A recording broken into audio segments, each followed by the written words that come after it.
Shalom saudara yang terkasih dalam nama Tuhan kita Yesus Kristus.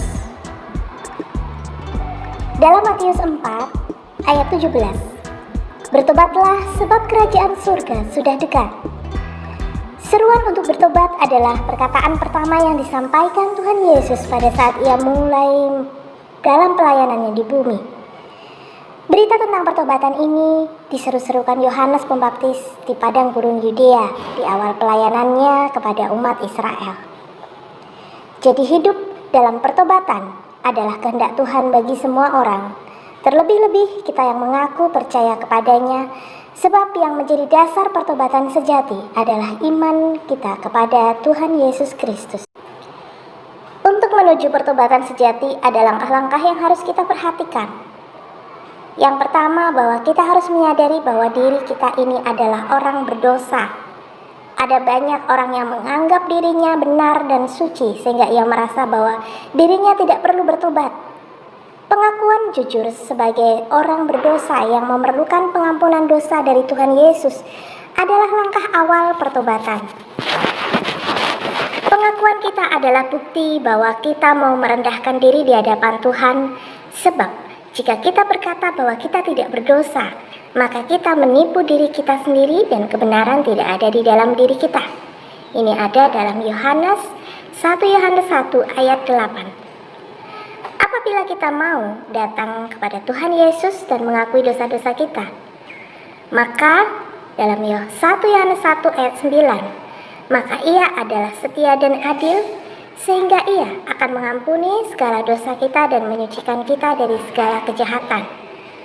Bahkan dikatakan, Tuhan curahkan sekalipun hujan dosa keselamatan, seperti kirming, hujan pertobatan, akan menjadi putih hujan seperti kuasa-Mu, salju. lawat kami Sekalipun secara pribadi, berwarna merah dan seperti nama kain Tuhan kesumba, dimuliakan. Di dalam akan nama menjadi putih Yesus, seperti bulu domba. yang percaya katakan, Kita harus percaya dan mengakui bahwa Yesus telah mati di kayu salib untuk menebus dosa-dosa kita, dikuburkan dan bangkit pada hari yang ketiga. bertobat itulah. Yang kedua, kita pun harus mengaku dengan mulut dan percaya bahwa Yesus adalah Tuhan dan Juru Selamat. Saudara, Sebab Alkitab berkata, dalam Yesaya 1 ayat 18, dengan hati orang percaya dan dibenarkan, dan dengan mulut orang mengaku dan diselamatkan. ngomong sama sebelahnya. Jadi kita diselamatkan bukan karena perbuatan kita, Nah, mari kita buka tapi Alkitab. semata-mata karena Kisah para anugerah Rasul, Tuhan. pasal 1 Sebab ayat 6 karena sampai kasih dengan karunia 9. kamu diselamatkan oleh iman.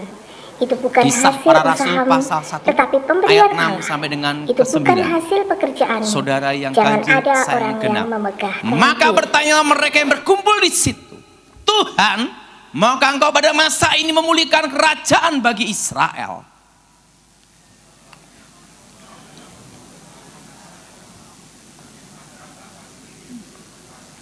Tetapi kamu akan menerima kuasa kalau Roh Kudus turun ke atas kamu, dan kamu menjadi saksiku di Yerusalem, seluruh Yudea dan Samaria, dan sampai ke ujung bumi.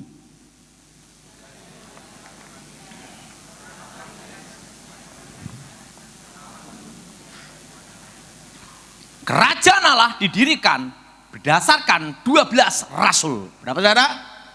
Dan 12 rasul pun adalah 12 orang gagal. Pertama, Petrus menyangkal Yesus 3 kali, pengecut. Kedua, Yudas menjual Yesus, berkhianat. Dan 10 rasulnya, waktu Yesus ditangkap, bubar, lari semua. Artinya apa? 12 orang gagal total. Dan 12 orang ini pun bukan orang terpandang, orang kaya, atau darah biru. Mereka adalah 12 orang miskin, bukan kalangan bangsawan, dan mereka juga bukan ahli teologi, ahli Taurat. Mereka hanyalah 12 orang miskin. Berapa saudara? Ngomong sama sebelahnya, 12 orang miskin. Berapa saudara? 12 orang miskin. Dan mereka ikut Yesus dengan tujuan merubah nasib. Pada waktu ikut Yesus, mereka berharap Yesus menjadi Raja Israel, Mesias. Artinya apa? Petrus ingin jadi jenderal, Yudas jadi menteri keuangan, Matius dirjen pajak. Mereka ikut Yesus karena banyak tujuan. Untuk merubah nasib hidup mereka. Orang-orang miskin dan bukan siapa-siapa. Dan pada waktu Yesus ditangkap, disalib, mereka hilang harapan. Mereka putus asa, ketakutan semua. Mereka sembunyi. Yudas diganti Matias. Dan apa yang terjadi? Mereka sembunyi ketakutan. Ketemu orang Yahudi mereka takut. Ketemu ahli Taurat orang Roma juga takut. Mereka sembunyi. Tapi pada waktu Yesus bangkit, mereka ada harapan. Perlu saudara tahu, dasar dari iman adalah harapan. Apa saudara? Apapun tantangan, apapun badai, apapun tekanan dalam hidup kamu, yang tidak boleh hilang adalah satu, harapan. Kenapa? Itu adalah dasar dari iman. Maka dalam hidup kita sebagai orang Kristen, jangan sampai hilang harapan. Sedih, stres, darah tinggi naik, stroke, keempat, selesai. Apapun tantangan dalam hidupmu, engkau harus punya harapan. Ngomong sama sebelahnya, harapan. Karena itu adalah dasar dari iman. Amin. Dan apa yang terjadi? Waktu Yesus bangkit, mereka ada harapan. 40 hari Yesus bicara tentang kerajaan Allah. Dan pada waktu Yesus mau naik ke surga, mereka bertanya, Tuhan, kapan kau pulihkan Israel, kerajaan Israel? Kenapa mereka berkata demikian? Yesus, kapan kau jadi raja? Supaya kami jadi pejabat semua. Petrus jadi jenderal. Yudas sudah mati, diganti Matias, bunuh diri. Matius jadi menteri keuangan. Itu harapan mereka. Tapi Yesus berkata, engkau tidak perlu tahu masa dan waktunya. Yang perlu engkau tahu, kalau Roh Kudus turun ke atas kamu, kamu menjadi saksiku di Yerusalem, Yudea, Samaria, sampai ujung bumi. Di manakah ujung bumi? Papua. Ngomong sebelahnya, Papua. Itu ujung bumi. Dan apa yang terjadi? Waktu Roh Kudus turun, Petrus, penyangkal Yesus, sekali khotbah 3.000 orang bertobat. Dan Injil itu dari Yerusalem, Yudea, Samaria sampai ke ujung bumi. Dan mereka berubah, menggoncang seluruh dunia. Saudara perhatikan, untuk menjadi terkenal selama 100 tahun itu susah. Artis secantik apapun, 20 tahun dia bisa gini-gini. Wah, umur 20 tahun. Tetapi ingat, umur 80 tahun. Selesai, betul? Tetapi 12 orang gagal yang diubah Roh Kudus menggoncang seluruh dunia. Terkenal 2000 tahun. Pengkhianat Yudas. Betul? Penyangkal Yesus, pengecut Petrus. Peragu pembimbang Thomas. Betul? 12 orang ini terkenal dalam sepanjang sejarah. Karena ada satu kuasa yang mengubah hidup mereka. Amin.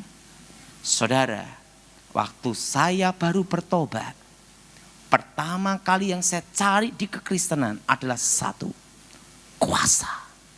Banyak orang pergi ke gereja, banyak motivasi. Ada yang cari jodoh.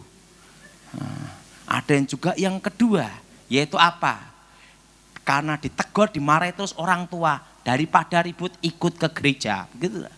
Ada yang juga ke gereja supaya dapat teman bisnis omset. Ada berbagai macam orang ke gereja, berbagai tujuan. Ada yang cari Tuhan, ada yang cari yang lainnya. Tetapi waktu saya bertobat, yang pertama kali saya cari adalah satu, kuasa. Kuasa yang bisa mengalahkan saya pada waktu tahun 92, yaitu kuasa di dalam diri Gilbert Lumaindong, pendeta gemuk. Nah, kuasa itulah yang harus saya cari untuk menemukan kuasa itu. Betul? Nah, waktu itu pendeta itu memberitahu saya, arti menunggu, arti menyertai itu menunggu. Arti menyertai itu menunggu. Kalau engkau melangkah, dia bekerja. Tapi kalau engkau tidak melangkah, dia menunggu sampai kamu melangkah. Dan waktu engkau melangkah, dia bekerja. Ingat, harus ada kerja sama. Jelas saudara? Melangkah dulu, maka kuasa itu bekerja. Waktu itu cara mengaktifkan karunia. Loh, kamu mau apa? Aku ingin kesembuhan ilahi. Waktu dia ngomong, untuk mengaktifkan karunia itu, kamu harus melangkah. Cari orang sakit. Di mana? Rumah sakit. Langsung saya cari rumah sakit Panti Kosala di Solo. Ada daftarnya kan di atas. Abdullah, Aminah, aduh, yang seiman aja susah, apalagi yang tidak seiman. Ada yang Kristen. Saya berharap sakit ambeien. Untuk awal-awal ya pelajaran ya yang ringan-ringan dulu, betul? Jangan yang kelas berat. Saya temui bapak ini. Bapak sakit apa? Penipisan usus, tipes kronis, komplikasi. Dokter berkata tidak boleh duduk dan berdiri. Kenapa? Usus rontok. Dalam hati saya, aduh, ini baru pertama kali belajar langsung kelas apa? Berat. Langsung tak suruh doa. Saya doa, Yesus lawat. Tangan saya gemetar semua. Kenapa gemetar tangannya? Tanda tidak yakin. Supaya yakin. Makanya saudara di gereja ada yang doanya, tidak yakinnya. Haleluya, Yesus, haleluya. Tuhan bicara sama saya. Bangunkan dia, bangkit, berdiri, lompat. Ini suara Tuhan atau bukan? Ini kalau bukan suara Tuhan, habis doa masuk penjara kan? Dituntut mati sama keluarganya. Di situ saya bingung, mau melangkah atau tidak. Arti menyertai itu menunggu. Kalau engkau melangkah, dia bekerja, pengaktifan karunia. Saya pikir, yaudahlah, kalau mau masuk penjara, yalah. Bapak percaya Yesus, bangun. Nggak taunya yang didoain pun takut mati juga. Adalah. Langsung tak pegang, dalam Yesus, tak suruh lompat berdiri. Saya udah pasrah. Adalah. Langsung dia lompat berdiri. Perawat datang, dokter datang, karena dia teriak-teriak. Adalah. Dicek dokter, sembuh total. Wah, itu saya lihat tangan saya sakti. Nah, setelah itu ada orang mati dibawa ke kamar mayat. Tak lihat orang mati itu, iman belum nyampe. Yang hidup aja susah, apalagi yang mati. Nah, disitulah saya doain orang-orang sakit. Disitulah saya baru mengerti pengaktifan karunia adalah. Nah, kalau ingin karunia nubuatan penglihatan bekerja dalam hidup saudara, dan kata-kata makrifat mengetahui hal tersebut bekerja, harus jadi pendoa syafaat. Nah, kenapa saya masuk dalam tim, masuk dalam pelepasan? Saya itu khusus pelepasan tentang setan. Itu ada sejarahnya. Kenapa sejarahnya? Tidak ada saingan. Nah, zaman itu. Kenapa adalah? Kalau gembala sidang, dapat perpuluhan sama persembahan. Pengkhotbah, habis khotbah dapat PK, kan gitu. Pengajar setiap bulan digaji. Guru sekolah minggu, full timer digaji setiap bulan. Nah, teknik kalau fokus di pelepasan, itu proyek thank you, terima kasih semua. Kenapa terima kasih semua? Orang kalau masih sama setan, kaya raya, belum kena kutukannya, ngatakan setan itu baik. Tapi setan itu tidak pernah memberi manusia gratis. Kalau udah kena kutukannya, bangkrut, habis, rumah tangga hancur, makan susah. baru datang ke saya doa pelepasan. Waktu doa pelepasan setan keluar. Dikasih PK, kita tidak tega. Kenapa? Wong dia makan aja susah. Nggak jadi dah. Nah, yang kedua, orang punya jimat susah mati. Didoain setannya keluar, dia juga berangkat, belum sempat ngasih PK. Udah mati dulu. Wah, jadi zaman itu nggak ada yang mau. Maunya jadi gembala, penginjil, macam-macam. Dan apa terjadi? Karena nggak ada saingan, ya udah, saya masuk aja ke bidang pelepasan. Nah, proyek thank you. Waktu itu saudara, saya tanya sama pendeta ini, bagaimana cara mengaktifkan karunia membedakan roh, penglihatan. Karena itu pengusiran setan, ada karunia mujizat, karena langsung melawan setan.